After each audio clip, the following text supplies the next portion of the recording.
Vamos abrir nossa Bíblia em Romanos capítulo 8.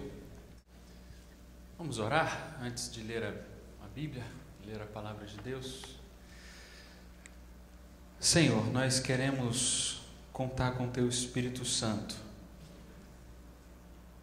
Já louvamos o Teu nome, engrandecemos o Teu nome, reconhecemos quem o Senhor é e estamos aqui para ouvir a Tua palavra.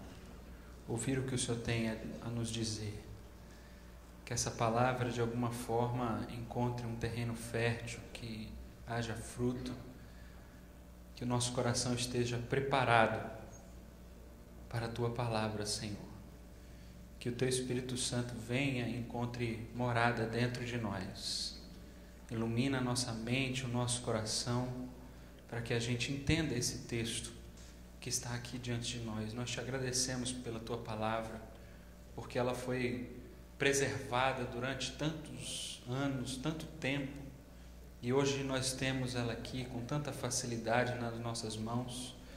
Nós queremos que essa palavra, essas frases que nós vamos ler, que elas saltem do papel, que elas possam fazer morada dentro de nós, no nome de Jesus. Amém. Você pode dizer amém comigo? Amém. Vamos ler Romanos 8, a partir do versículo 26.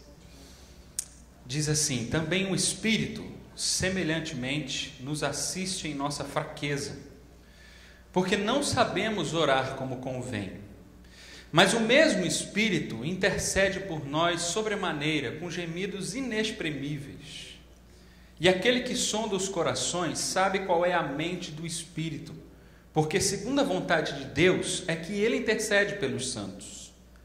Sabemos que todas as coisas cooperam para o bem daqueles que amam a Deus, daqueles que são chamados segundo o seu propósito. Porquanto aos que de antemão conheceu, também os predestinou para serem conforme à imagem do seu Filho, a fim de que ele seja o primogênito entre muitos irmãos. E aos que predestinou, a esses também chamou.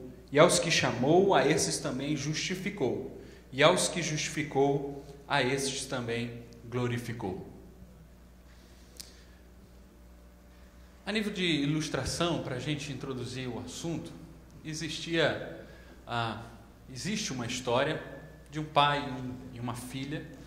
A filha chega em casa muito triste, com alguns problemas que ela está passando, sofrimento.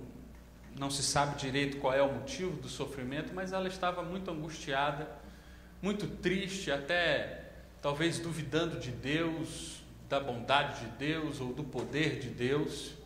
Então ela confessa isso ao seu pai, e então o pai quer ensinar alguma coisa para essa filha. E diz assim a filha: filha, vai lá na cozinha, aliás, vamos à cozinha e separa para mim um ovo, uma cenoura e pó de café. Ovo, cenoura e pó de café. Para que isso, pai? Não, pega lá. Enche uma bacia de água. Coloca eles lá dentro. Cada um em uma bacia de água. Liga o forno.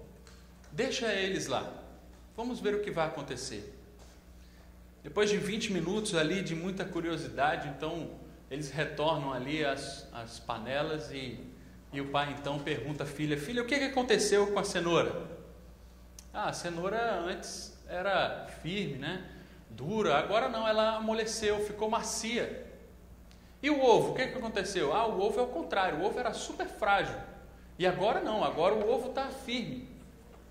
E o pó de café, o que aconteceu com o pó de café? O pó de café, ele se misturou com aquilo e mudou ali o sabor da água, mudou a cor da água, mudou o cheiro da água. Então, filha, eu queria te ensinar justamente isso. Todos três passaram por um período de crise, um período de fogo, de água fervendo, durante 20 minutos. Todos eles passaram pelo mesmo problema, mas cada um reagiu de maneira diferente. Como é que você reage no seu sofrimento? Será que você é uma pessoa como uma cenoura, uma pessoa muito dura, e aí você precisa passar por uma água fervendo para poder amolecer um pouquinho esse coração? Ou será que você é uma pessoa muito frágil e aí você precisa de uma água fervendo para poder enrijecer um pouquinho, ganhar um pouco mais de maturidade? Ou será que você pode aproveitar esse tempo difícil para poder influenciar o contexto que você está, mudar aí a situação, mudar o cheiro das coisas, mudar o gosto das coisas? Como é, minha filha, que você reage no meio das dificuldades?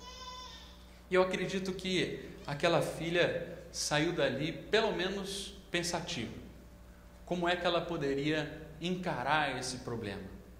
Talvez o pai não tenha dado nenhuma solução imediata para a resolução daquele problema, mas a forma que aquela filha iria passar por aquele problema, com certeza mudou alguma coisa. Esse texto que nós lemos, de Romanos 8, o capítulo todo, se você ler um pouquinho antes, você vai perceber que Paulo está tratando aqui de uma condição humana pós-queda. E aqui vale essa explicação para que a gente entenda muito bem aqui o que Paulo está construindo aqui, o raciocínio de Paulo. Deus criou o homem perfeito lá no jardim do Éden. E lá o homem não estava sob a influência do pecado, ele estava como Deus o fez, perfeito, sem nenhum tipo de pecado. Até que o pecado então entrou no homem, quando Adão pecou, Eva pecou. Então agora todos os descendentes de Adão estão sobre essa influência do pecado. Eu e você estamos sobre essa influência do pecado.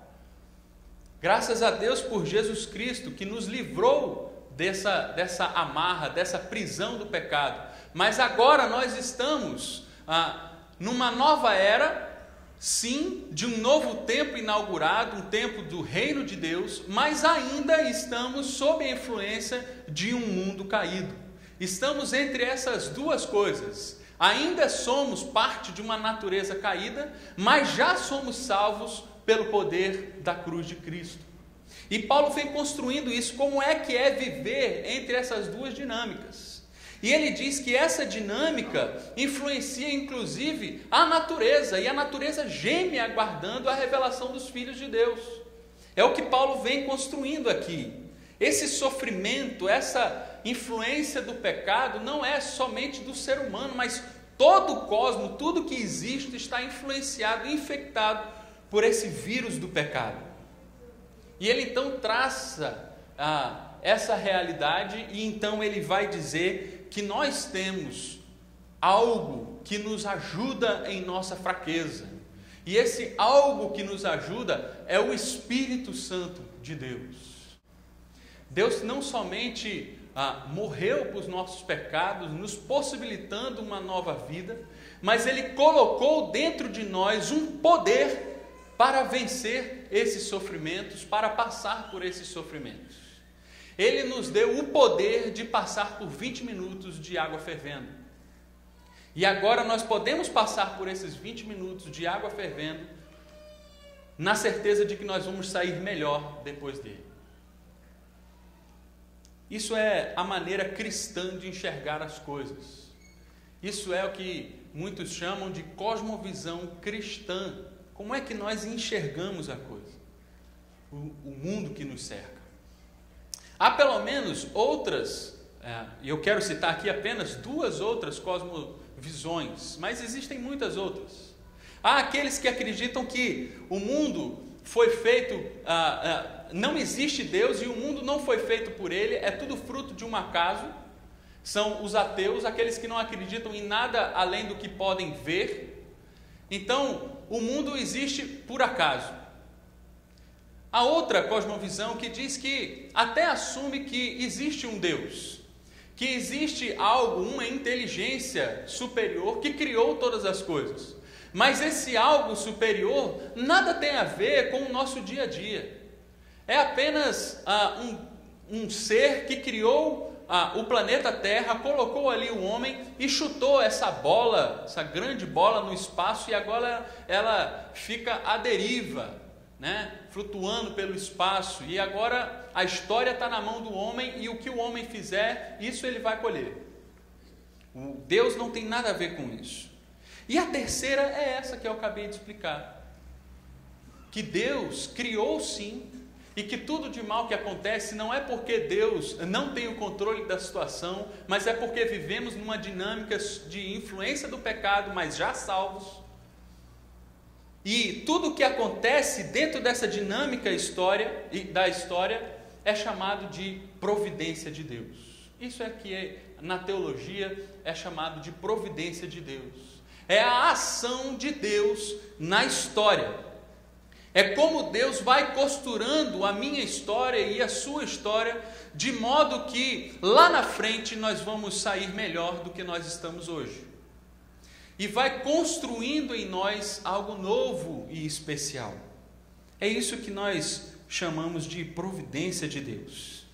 No texto que a gente leu, nesses poucos versículos, a gente encontra aqui 2 vezes a palavra, o verbo saber, uma na forma positiva e outra na forma negativa, se referindo a nós, à igreja. Paulo se insere nisso, ele fala, olha, nós não sabemos alguma coisa, e depois lá na frente ele vai dizer, olha, nós sabemos alguma coisa. Nós não sabemos, entretanto, nós sabemos alguma outra coisa. E eu queria falar um pouquinho sobre isso. O que nós não sabemos dentro dessa dinâmica da providência de Deus, e o que nós sabemos dentro dessa dinâmica da provisão de Deus, da atuação de Deus na história.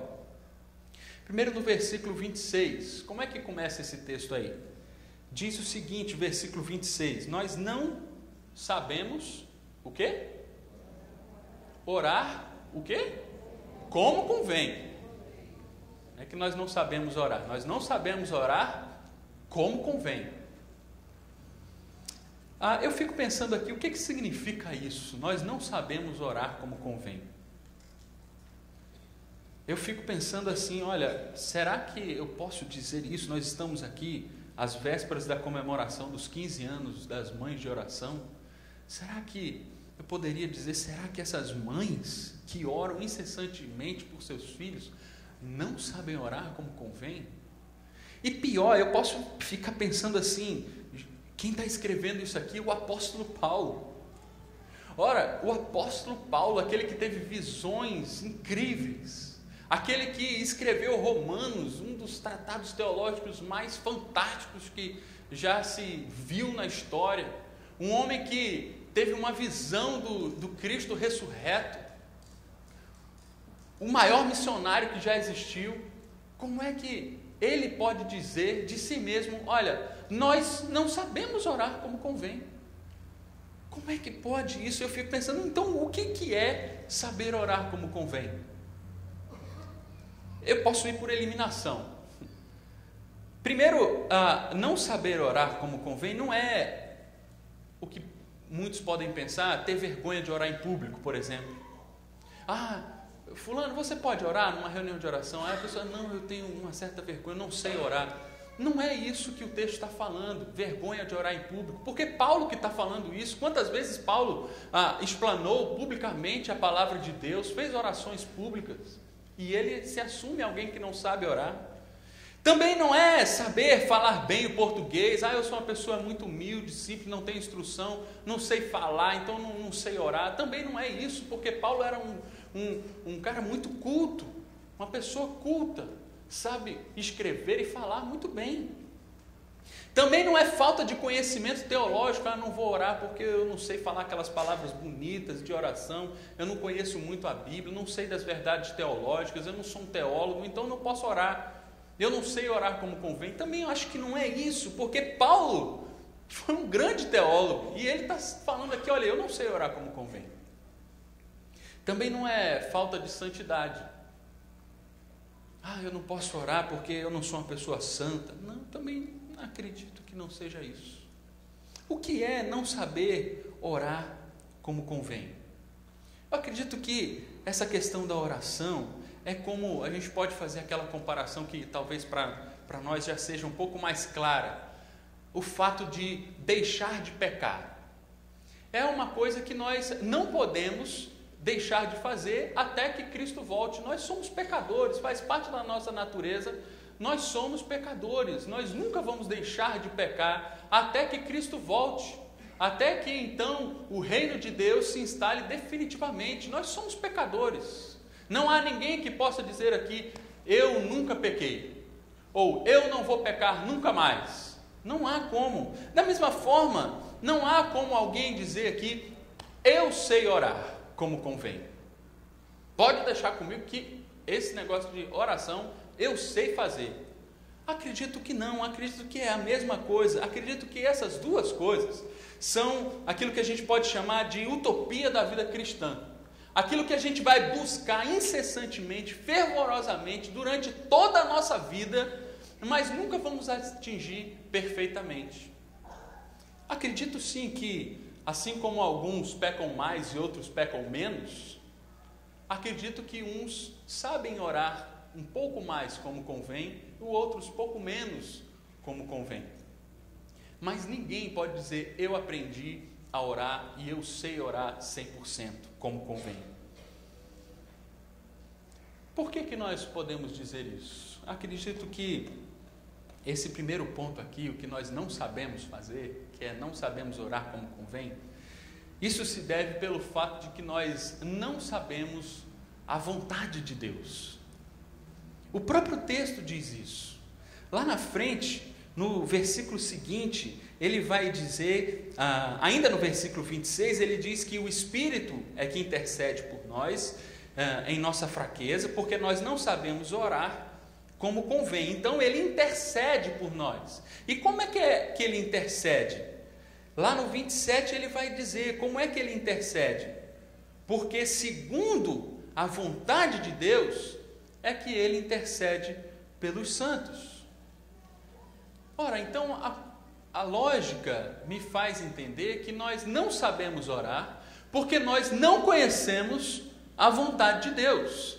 Então nós precisamos de um fator externo a nós, que conhece a vontade de Deus e que também nos conhece, para que ele sim possa interceder segundo a vontade de Deus. A oração é um grande mistério.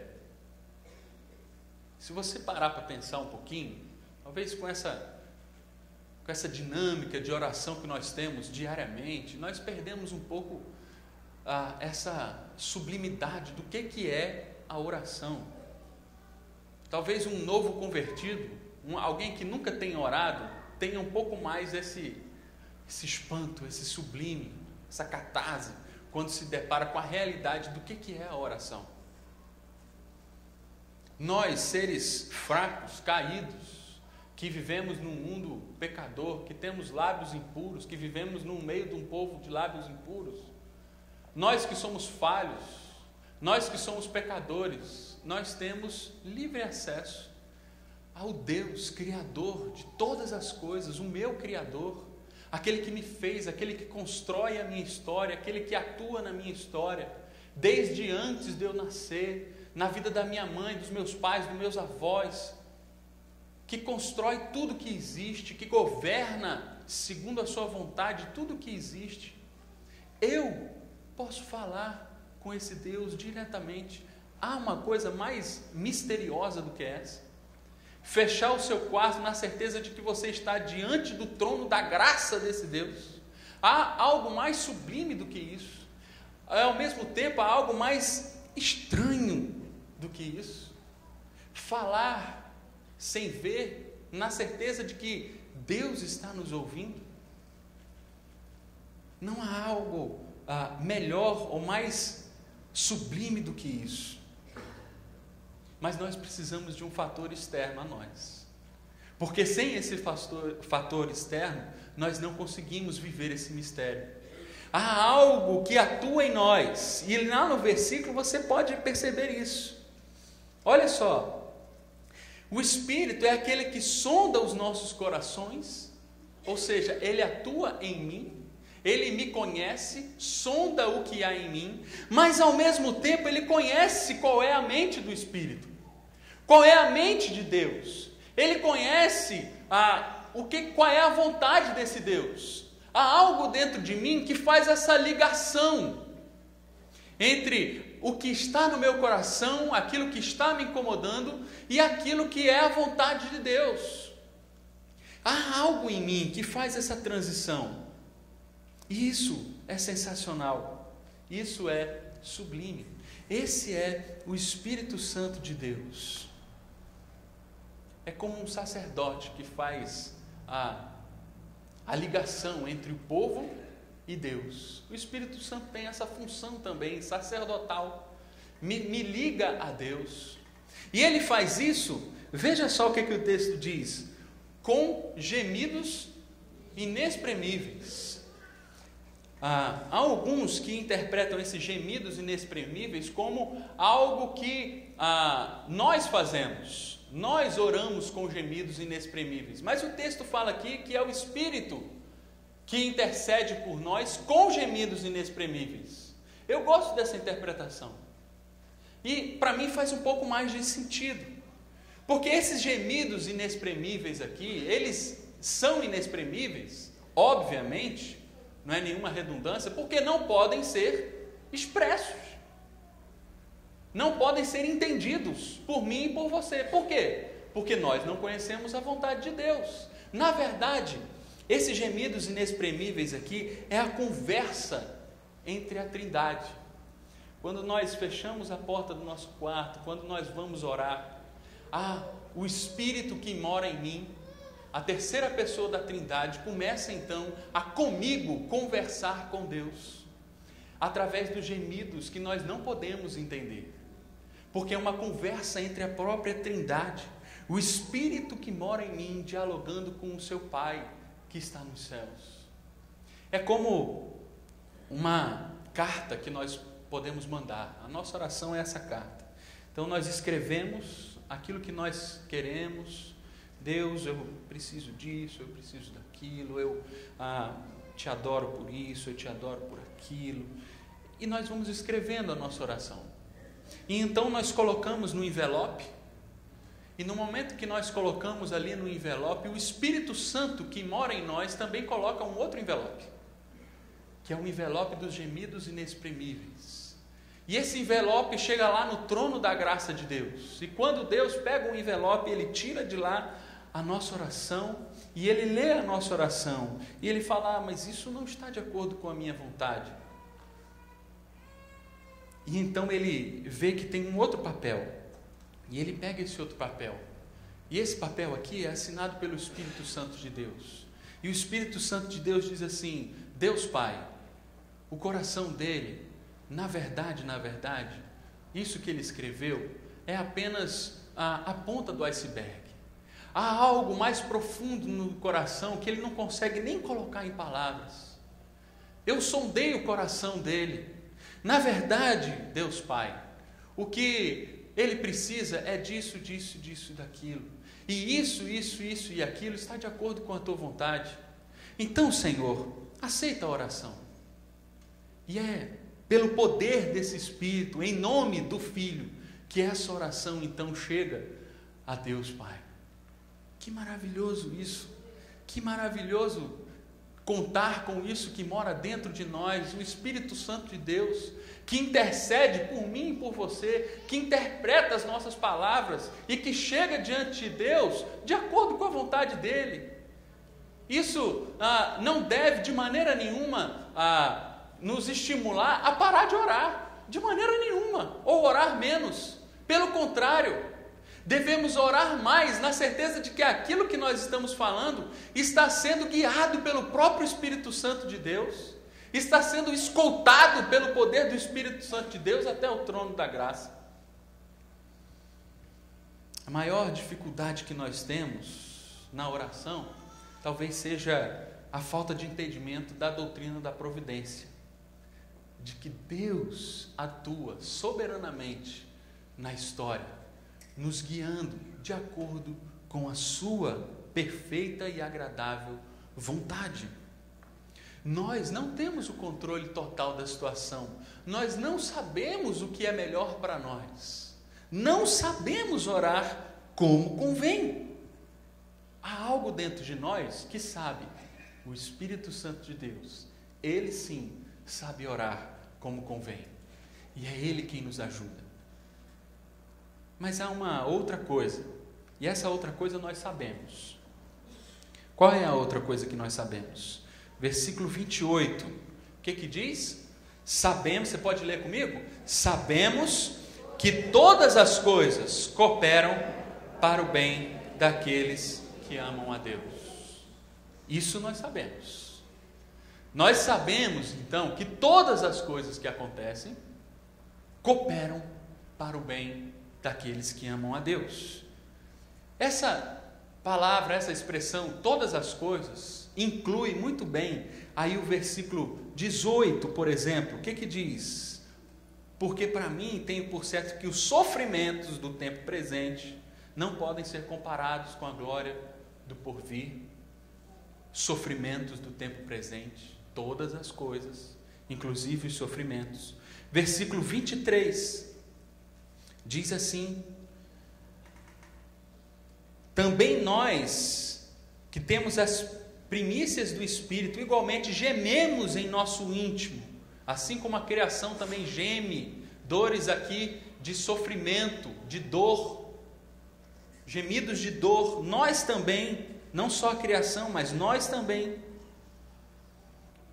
dores também estão incluídas aqui em todas as coisas. Todas as coisas cooperam para o bem daqueles que amam a Deus. Esse versículo é muito conhecido, e talvez ele tenha virado um jargão, um chavão, um clichê evangélico que nós gostamos de criar para dar soluções fáceis e não precisar pensar em muita coisa. Então, se um irmão chega para a gente, esse irmão está sofrido, esse irmão está precisando de uma palavra de conforto, então nós buscamos lá na nossa cabeça logo o que nós podemos dizer para ele, para acabar logo aquele assunto, e nós buscamos esse. Então, não, irmão, olha, tenha certeza de que todas as coisas cooperam para o seu bem. É verdade? É verdade. Mas isso não pode ser tratado com leviandade, com simplicidade. Não é tão simples assim. Se a gente tirar um pouquinho nossa máscara de super crente, expor um pouquinho o nosso coração, a gente vai lembrar de momentos que a gente passou, talvez você esteja passando agora, de muito sofrimento, de muita dor. E a gente vai ver que esse tipo de texto aqui, sinceramente, não fazia sentido para a gente. E a gente se pergunta muitas vezes: para que bem esse sofrimento está servindo para mim? Isso não serve para nada. Para que bem o desemprego me serve? Minha família está passando necessidade. Para que bem isso está me servindo? Para que bem um diagnóstico de câncer serve para um pai de família? Para que bem determinados sofrimentos, lutos servem para a nossa dinâmica da vida espiritual? Esse texto precisa ser tratado com muita seriedade, com muita sinceridade, para que a gente entenda de fato a profundidade do que Paulo está falando aqui. Qual é o alvo dessa ação de Deus? Da atuação de Deus? Quem é que está sendo trabalhado aqui para ter um bem lá na frente, lá no futuro, depois dos 20 minutos de água fervendo? Quem é o alvo dessa providência de Deus aqui, para o qual todas as coisas cooperam para o bem? Ora, o texto mesmo diz: para quem é? Para aqueles que amam a Deus. E não para por aí, para os que são chamados segundo o seu propósito. Veja só que interessante. Há aqui aquela dinâmica de quem vem primeiro, né? Ora, para aqueles que amam a Deus, aqueles que buscam a Deus com um coração sincero, mas aqueles que buscam a Deus com um coração sincero, aqueles que amam, o fazem porque primeiro foram chamados, segundo um propósito. E aí o texto vai numa sequência de predestinação, de chamado, de glorificação. Mas ele diz então que nós fomos chamados, aqueles que amam a Deus, eu e você, aqueles que são chamados, atraídos pelo Espírito Santo de Deus, esses são chamados para um propósito. E que propósito é esse? Versículo 29, ele diz assim: qual é esse propósito? Porquanto aos que de antemão conheceu, também os predestinou. Para quê? Você pode ler comigo? Para serem conformes à imagem do seu Filho. Esse é o propósito para o qual todas as coisas cooperam. Esse é o grande bem para o qual todas as coisas cooperam. Para quê? Para que eu e você, nós dois, a gente se pareça mais com Jesus Cristo. É esse o maior bem que nós podemos receber. Não há um bem maior do que se parecer com Jesus Cristo. Veja, a imagem que nós perdemos com o pecado lá no Éden, como nós já nos lembramos, como Paulo vai descrevendo aqui, dessa dinâmica toda, a imagem que nós perdemos lá no Éden, de um humano, como o humano deveria ser, em Cristo Jesus nós temos a possibilidade de retomar.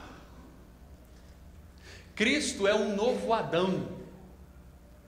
Cristo é o homem como o homem deveria ser, desde lá, de antes da queda. Cristo é um homem como um homem deveria ser. Por isso, quanto mais humano, mais divino. Por isso, quanto mais parecidos com Deus, mais parecidos com o ideal humano que Deus projetou para a gente. É por isso que esse é um propósito sublime para mim e para você. Nos parecer com Jesus Cristo é nos devolver a nossa humanidade, aquilo que nós perdemos lá no Éden. E não há nada mais maravilhoso do que isso. O bem para o qual todas as coisas cooperam é a reaquisição dessa humanidade perdida lá na queda.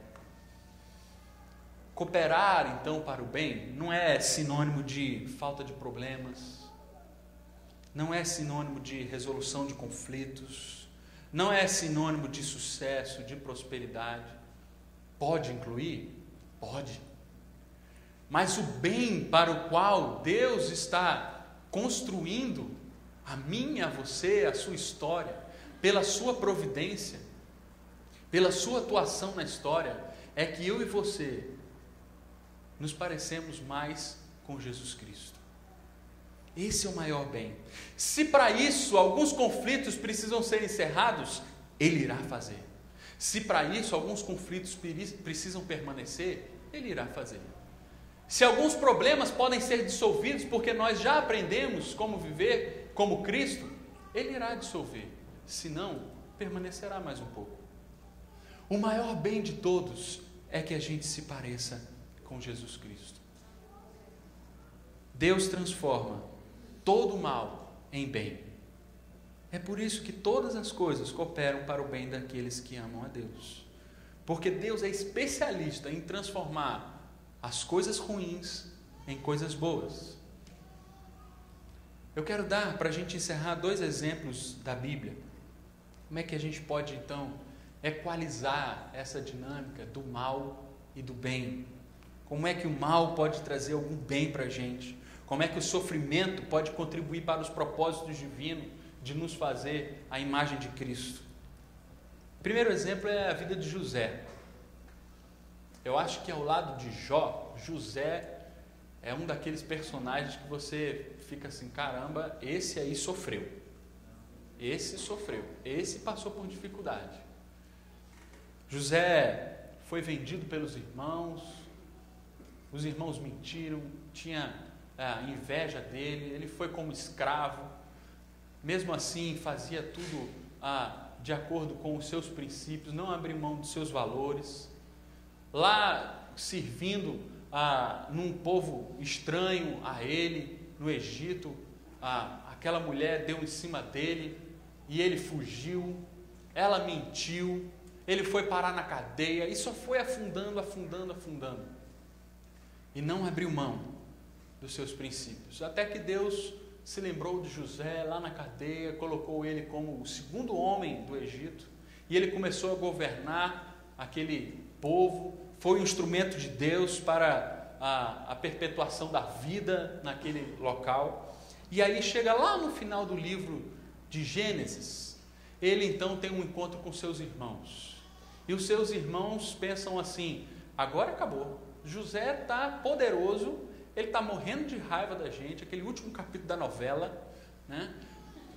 Ele vai acabar com tudo, vai acabar com a gente, ele vai mandar esses soldados aqui simplesmente acabar com a gente. E então José entende a providência de Deus. Ele entende que o sofrimento que ele passou durante toda a sua vida foi para sair dos 20 minutos de água fervendo um pouco melhor, mais parecido com Cristo.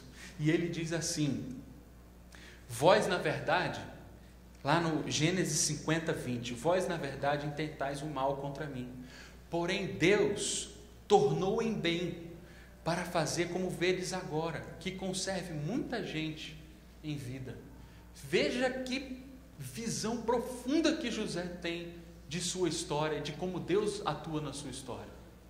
José diz assim para os seus irmãos, aqueles que causaram talvez a maior dor que ele já sentiu na vida: não foi vocês. Deus permitiu esse mal para que eu possa ser instrumento dele um pouco mais à frente. Que maravilha de visão. O outro exemplo que eu gostaria de dar para a gente encerrar, o exemplo da cruz, não podia ser diferente. Há algo mais malévolo do que alguém ser morto na cruz? Os homens fizeram mal a Jesus de Nazaré, mas esse mal se tornou em bem. Foi por causa desse mal que alguns homens fizeram a Jesus de Nazaré que hoje nós podemos estar aqui, que hoje esse Espírito Santo de Deus pode interceder por mim e por você, que hoje nós podemos ter certeza que nós vivemos numa nova dimensão, na dimensão do reino de Deus, de que nós somos salvos, de que agora o véu foi rasgado e que nós podemos ter a certeza que Deus está aqui entre nós. Deus está aqui entre nós por causa daquela cruz, por causa daquele mal. Hoje nós temos esse imenso bem de poder nos parecer com Jesus Cristo, termos de volta a nossa humanidade. Que mal que foi transformado em bem. Deus transforma qualquer mal em bem. Você pode dizer amém? Amém. Há algumas implicações. Nós não sabemos orar como convém. E essa verdade nos faz reavaliar a nossa vida de oração. A oração, principalmente, não unicamente, mas principalmente, muda a mim mesmo, prioritariamente a mim mesmo, depois as circunstâncias. Como é que você tem vivido a sua vida de oração? Suas orações têm sido do tipo ensinar o Neymar a jogar bola, né? Ensinar Deus a fazer milagre? Deus, você precisa fazer isso, eu preciso fazer aquilo? Ou é do tipo, ensina-me a tua vontade. Deus, eu estou sofrendo, eu queria tanto isso, mas olha, faça a tua vontade. Não foi assim que Jesus orou? Passa de mim esse cálice, contudo, seja feita a tua vontade. Veja que interessante essa frase do C.S. Lewis. Diz assim: no final, só vão existir dois tipos de pessoas. Aquelas que dirão para Deus, seja feita a tua vontade, e aquelas a quem Deus dirá, seja feita a tua vontade. Qual dessas duas pessoas você gostaria de ser? Eu gostaria de falar para Deus, seja feita a tua vontade. Eu sei que a minha vontade não é a melhor. Segunda implicação, saber que Deus trabalha para o nosso bem nos faz confiar em Deus e abrir mão do controle da nossa própria vida. Isso combate a nossa ansiedade, é por isso que a ansiedade é pecado, porque é querer segurar na nossa mão o controle daquilo que nós não temos, na nossa vida, nós não temos o controle da situação, e isso fortalece a nossa fé. Você consegue perceber que você está mais parecido com Cristo hoje do que tempos atrás? Você consegue perceber? Pensa na sua vida.